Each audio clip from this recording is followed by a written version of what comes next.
Bienvenidos a Medicina de Impacto, el podcast de Medscape en español. Nuestra misión es mejorar la práctica clínica con evidencia actual, perlas y entrevistas con expertos. Nuestros anfitriones, Aldo Jiménez y Alejandro Meraz.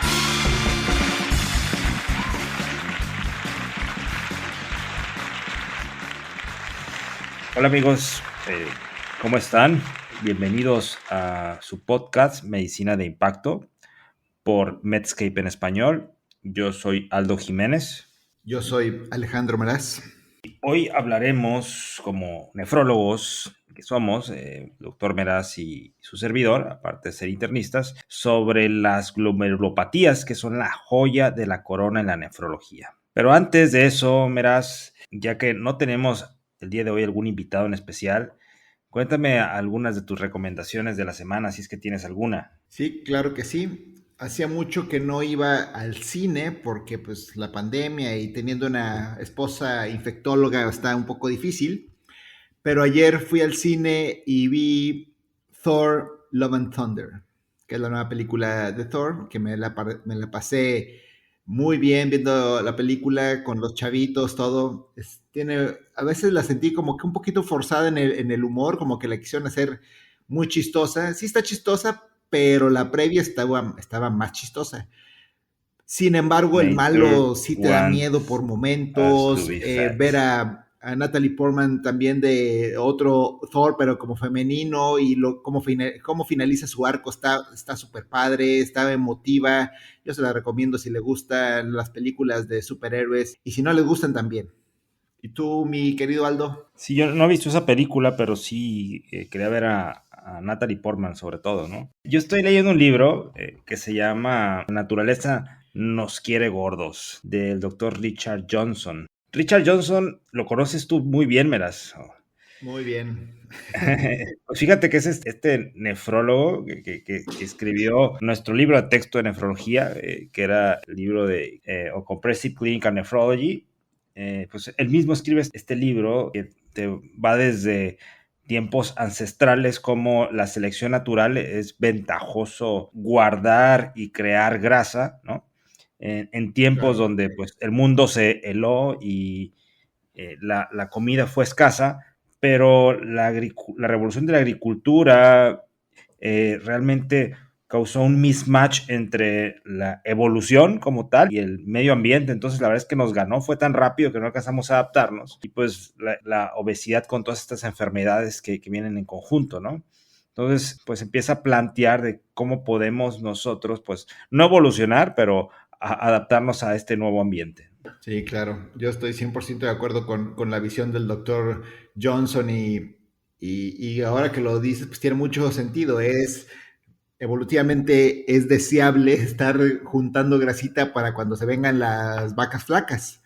Solo que ahora vivimos en una época de abundancia donde nomás no hay vacas flacas, y pues ya por eso terminamos, como tú comprenderás, mi estimado Aldo.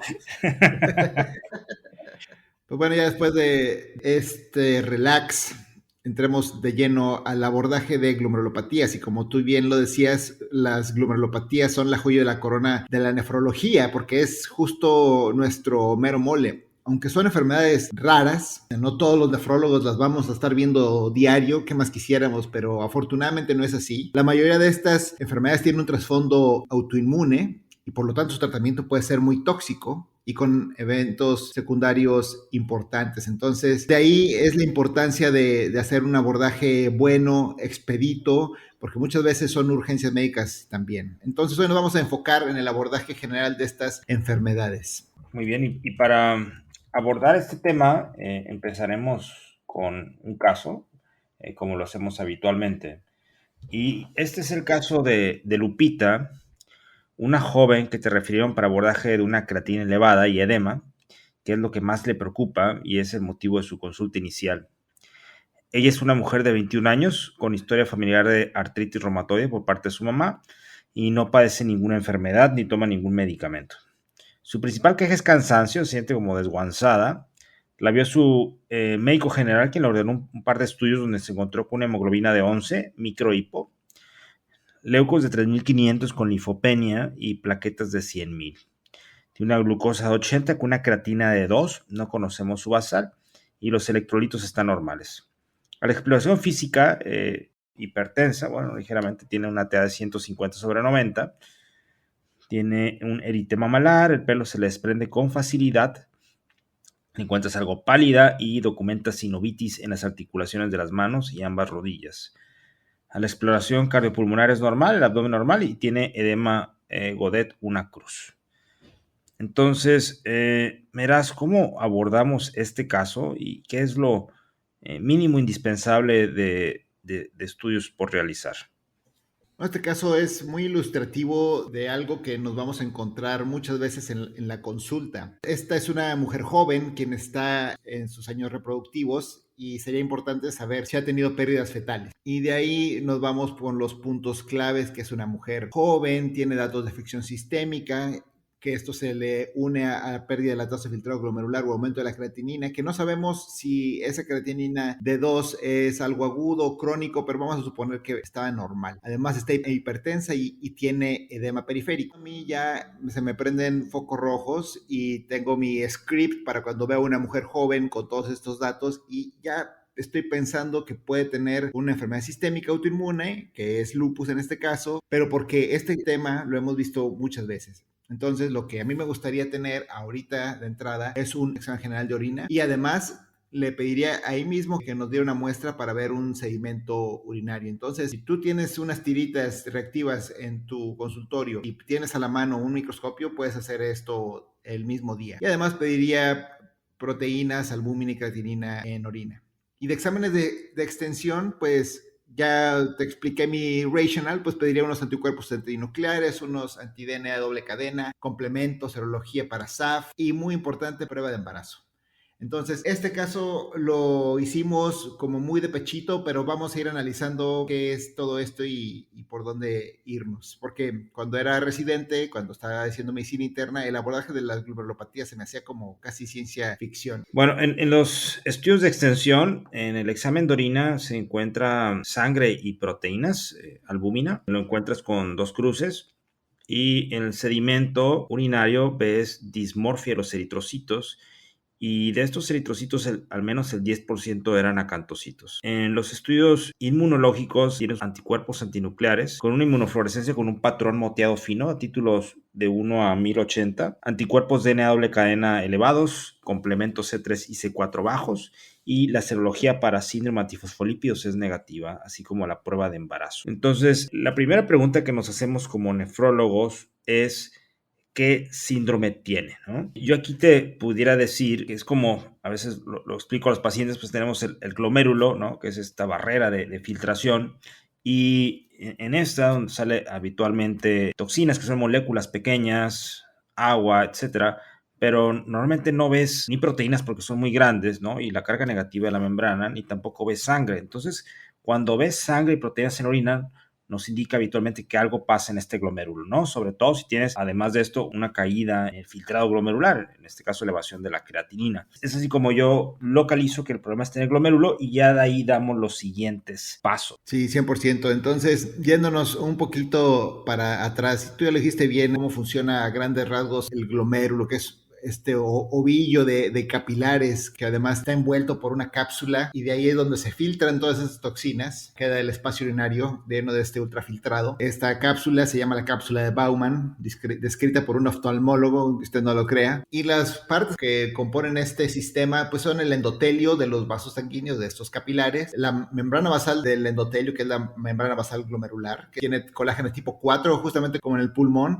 Después hay unos como aliens, que son estas células que se llaman podocitos, son unas células muy chistosas que tienen unos procesos que envuelven, que recubren toda la membrana basal glomerular. Y ya después van las células de soporte, que son las células mesangiales. Y todas estas partes son susceptibles de tener lesiones y darnos origen a estas enfermedades o síndromes glomerulares que ahorita vamos a explicar qué son. Por ejemplo, si la lesión está en el endotelio, por ejemplo, que haya anticuerpos que se estén depositando ahí en el subendotelio, entonces nos da un patrón de proliferación, elevación de la creatinina, muchas veces sangre en la orina.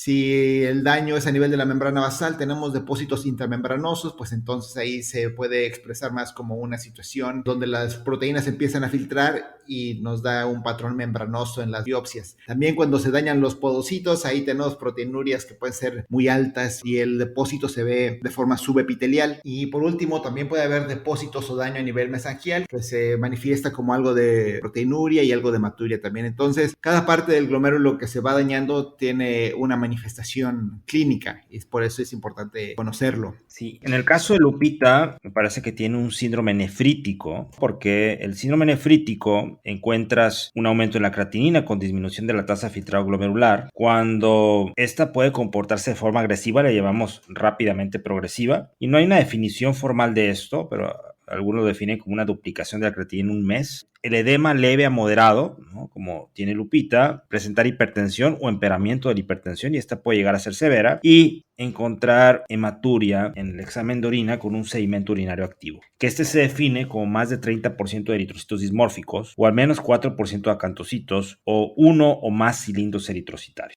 Frecuentemente estos pacientes presentan albuminuria, pero esta estrictamente no la encontramos en rangos nefróticos, ¿no? Los otros síndromes cardinales que tenemos, ya hablamos del síndrome nefrítico, el segundo es el síndrome nefrótico, donde tenemos un edema que puede llegar a la nasarca, proteinuria importante, más de 3.5 gramos en 24 horas, hipoalbuminemia con una albumina menos de 3.5, dislipidemia, y la presión arterial puede ser normal, ¿no? La función renal puede ser normal, pero también puede llegar a progresar. Aquí un dato muy importante es que proteinuria en rangos nefróticos no es lo mismo que síndrome nefrótico. El paciente puede tener proteinurias muy elevadas, pero no presentar edema, hipoalbuminemia, y eso no se considera un síndrome nefrótico. Y ejemplos de estas enfermedades pueden ser las podocitopatías, como la enfermedad de cambios mínimos o la glomerulosclerosis focal y segmentaria, las alteraciones por depósito de sustancias como la glucosa en la diabetes y la amiloide, ¿no?, o por padecimientos que afectan a la membrana basal glomerular, como es la nefropatía membranosa o de membrana proliferante. Entre ellas encontramos, por ejemplo, el lupus, que puede dar un nefrótico, sobre todo en la nefritis lúpica tipo 5. Y el tercer síndrome es el síndrome de hematuria proteinuria o anormalidades urinarias asintomáticas, donde el paciente está asintomático y solamente encuentras sangre en la orina o proteínas en orina, más de 1 gramo, ¿no? Y aquí pueden ser varias enfermedades en la lista. Claro, hay algunos ejemplos de enfermedades que te dan síndrome nefrítico, puede ser rápidamente progresivo también, son las enfermedades con anticuerpos antimembrana basal glomerular, que casi siempre se presenta como un síndrome riñón-pulmón, el lupus, claro que te puede dar lo que sea, vasculitis, sobre todo las vasculitis asociadas a ANCAS, las nefropatías asociadas a infecciones.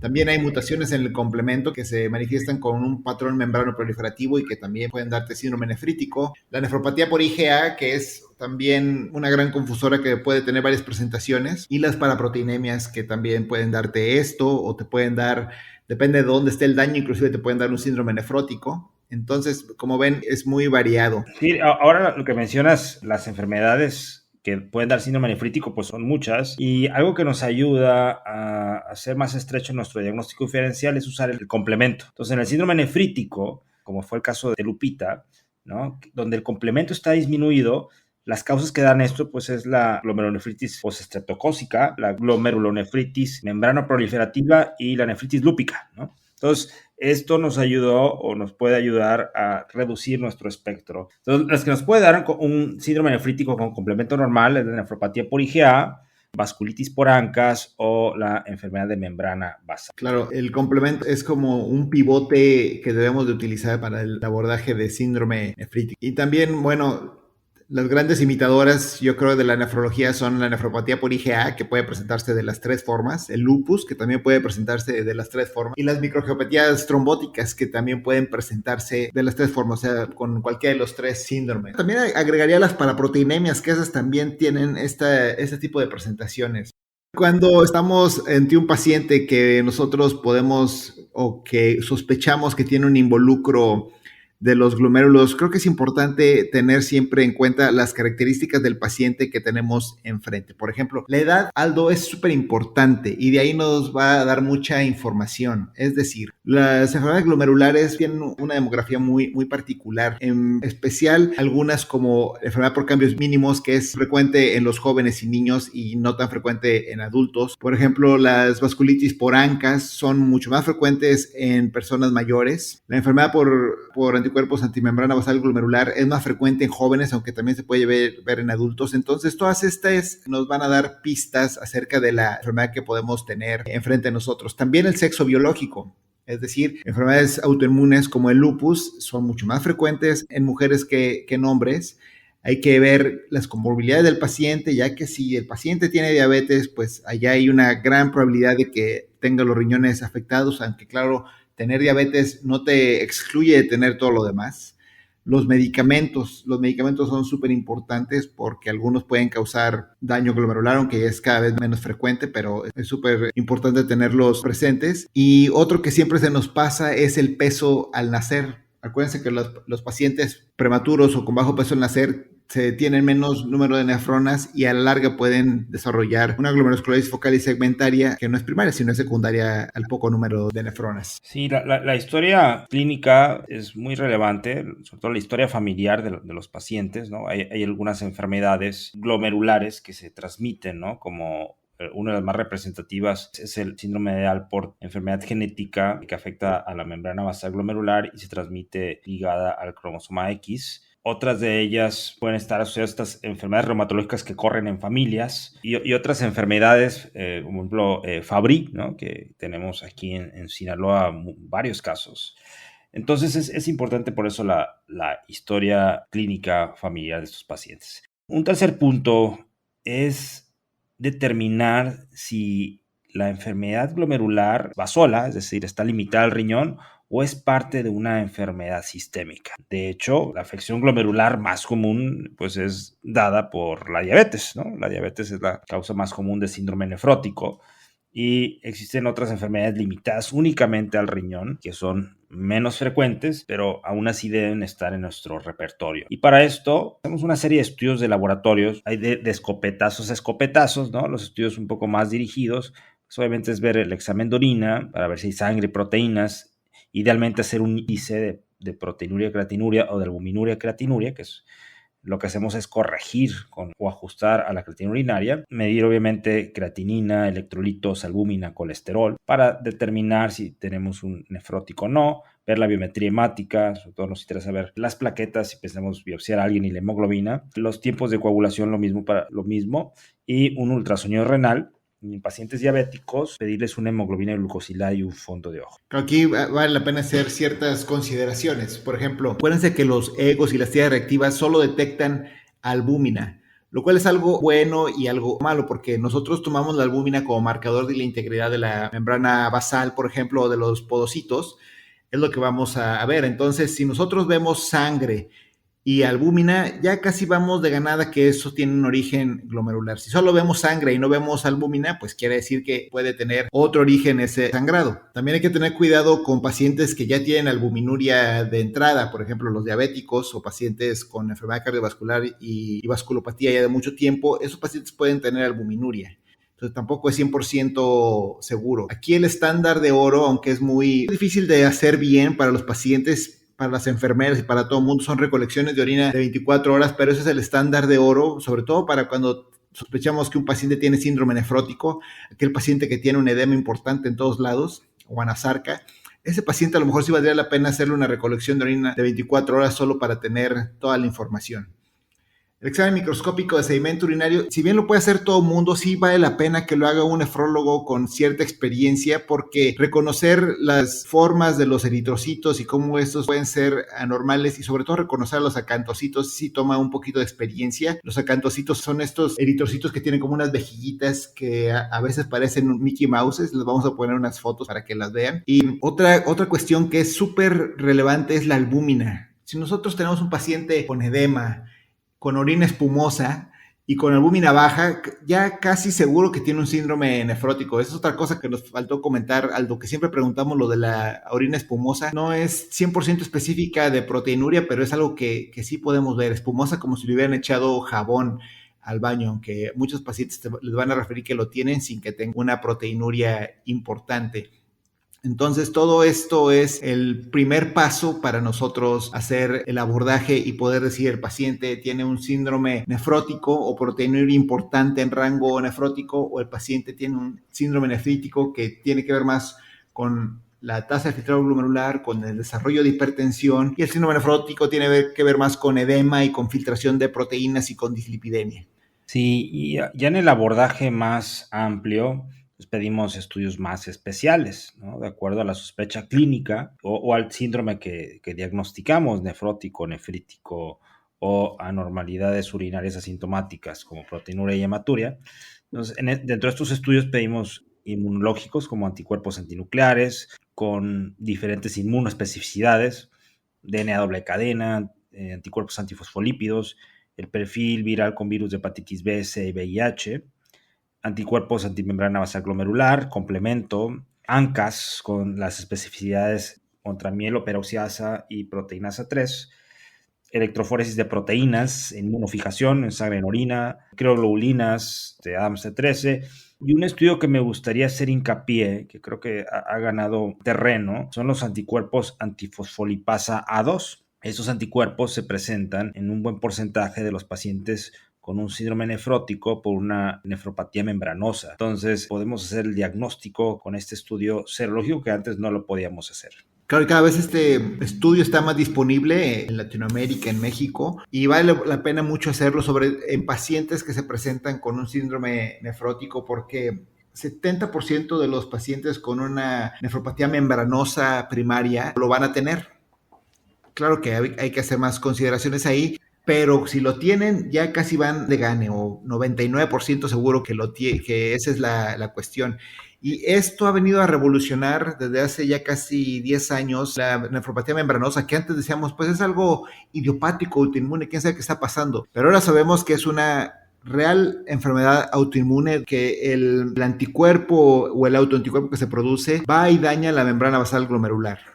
Entonces, súper importante tener estos anticuerpos antifosfolipasa A2 presentes, dado que diagnostican y sirven para seguimiento y sirven para pronóstico, son una maravilla. Bueno, entonces vamos a hacer algunas consideraciones y perlas al respecto de las glomerulopatías. Entonces, si tienes una glomerulopatía en un paciente joven, pues sospechas sobre todo en enfermedad de cambios mínimos, Alport, enfermedad de membrana basal, ¿no? En ancianos piensas más en vasculitis o en amiloidosis.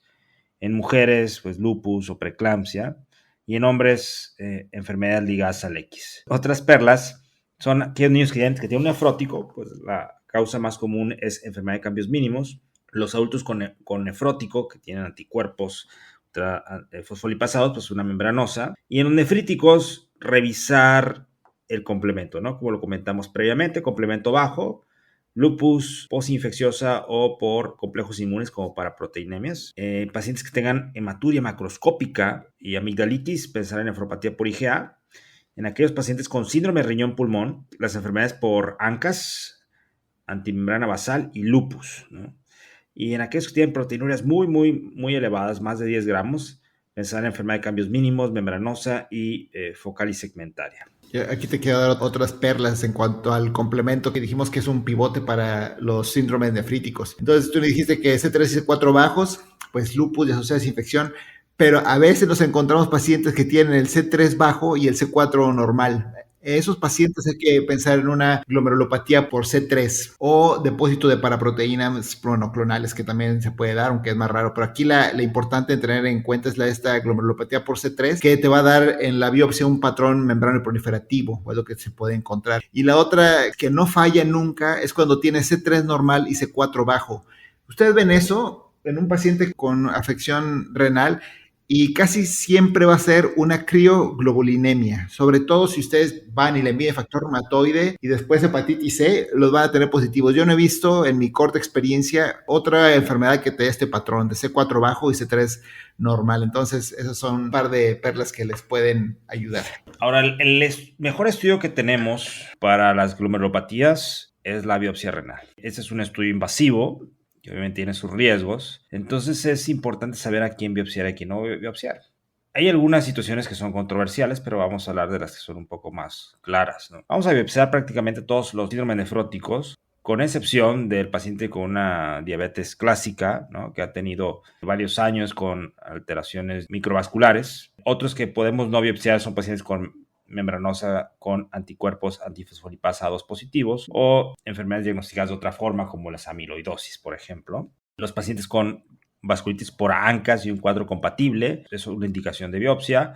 Pacientes con lupus o pacientes que tengan una enfermedad inexplicable, ¿no? O sea, no sepamos la causa después de un abordaje no invasivo. Fíjate que nuestra práctica está virando un poquito hacia ser más conservadores. Yo he visto discusiones en muchos lados acerca del valor de biopsiar pacientes cuando ya tienes un diagnóstico clínico. Por ejemplo, tienes un paciente añoso con un cuadro de síndrome nefrítico y tienes unos ANCAS positivos. Entonces ya tu probabilidad de preprueba es altísima para que tú lo biopsias y te va a salir una vasculitis por ANCAS. Entonces ya cuál fue el valor de la biopsia. Y creo que lo que sí no podemos saber de otra forma más que con la biopsia es con valores pronósticos. Muchas veces vamos a ver fibrosis, que ya esa no te la quita ni Dios, y por más esteroide y inmunosupresiones que le des. Entonces ahí valdría la pena saber si ese paciente lo vamos a exponer a todos los tratamientos o ya lo dejamos ahí con el diagnóstico y no lo tratamos y más bien vemos las complicaciones. Entonces creo que ese es el único punto que siempre hay que tener en cuenta, pero cada vez yo veo que es menos frecuente biopsiar a pacientes porque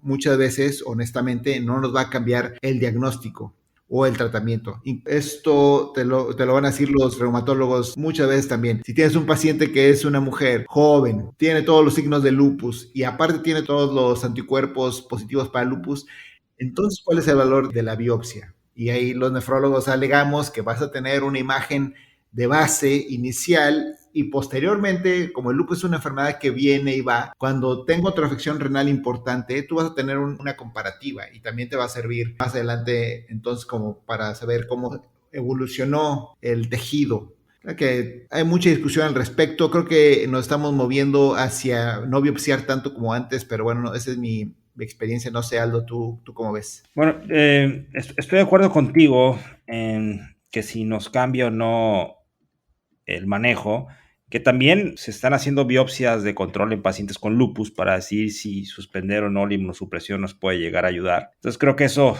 sí está en discusión, pero sí, en lugares que no son centros de investigación, creo que sí tendemos a virar a lo menos invasivo. Claro, es otra de las cosas que no mencionamos, pero le acabas de dar en el clavo. En centros de enseñanza es mucho más frecuente realizar biopsias justamente porque pues son centros de enseñanza y si no tuviéramos esta enseñanza, pues la nefrología perdería muchísimo. Entonces, también es una razón, digamos, sin nunca es por pasándole encima al paciente, pero es una razón por las que las biopsias deben seguir haciéndose. Entonces, mi estimado Aldo, en forma de resumen, tenemos 3 grandes síndromes que podemos encajonar a los pacientes. El síndrome nefrítico, que se caracteriza por una creatinina elevada, hipertensión, edema y proteinurias leves. Y casi siempre en el sedimento vamos a encontrar sangre con dismorfia y albuminuria. Enfermedades típicas de esto que vamos a abordar con base en el complemento. Va a haber algunas que consuman complemento, que son como la nefritis lúpica, o enfermedades donde hay mutaciones de las proteínas de control del complemento y que nos dan un patrón membrano proliferativo. Y habrá enfermedades que no tocan el complemento, como nefropatía por IgA, como vasculitis asociadas a ANCAS y como enfermedad antimembrana basal glomerular. Entonces, de ahí vamos a basar el abordaje.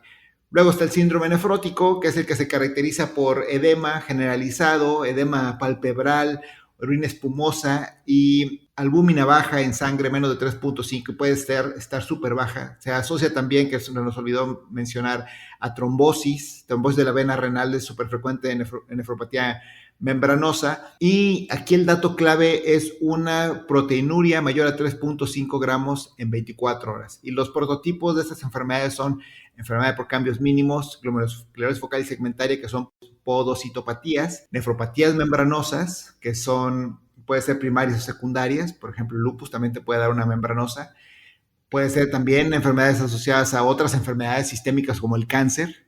Y finalmente, el último síndrome es el de hematuria proteinuria, que el cuadro clínico es menos aparatoso, los pacientes pueden incluso estar asintomáticos y pueden tener sangre en orina, un sedimento activo y una proteinuria que anda rondando alrededor de 1 gramo. A veces es un poquito más, a veces puede ser un poquito menos, y aquí el prototipo es nuevamente la nefropatía por IgA. Y no olvidar que el abordaje, antes era biopsiar todos los síndromes nefróticos, pero ahora con el advenimiento de los anticuerpos antifosfolipasa 2 y nuevos anticuerpos que se están descubriendo, pues ya no es tan frecuente. Bueno, solamente agregaría en la proteinuria y hematuria asintomática que se ha encontrado que aquellos pacientes que tienen proteinuria menos de 1 gramo, sin deterioro en la función renal, con hematuria, hacer una biopsia no cambia mucho el manejo debido a que son padecimientos poco severos y que habitualmente no te cambian el tratamiento. Y finalmente, los puntos para llevar a casa,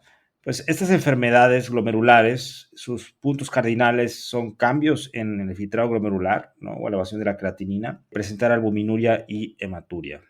Debemos hacer un abordaje ordenado y con base a la historia clínica es mejor que un abordaje en escopeta. El análisis del sedimento urinario es una parte esencial del abordaje diagnóstico y las glomerulitis rápidamente progresivas son una urgencia.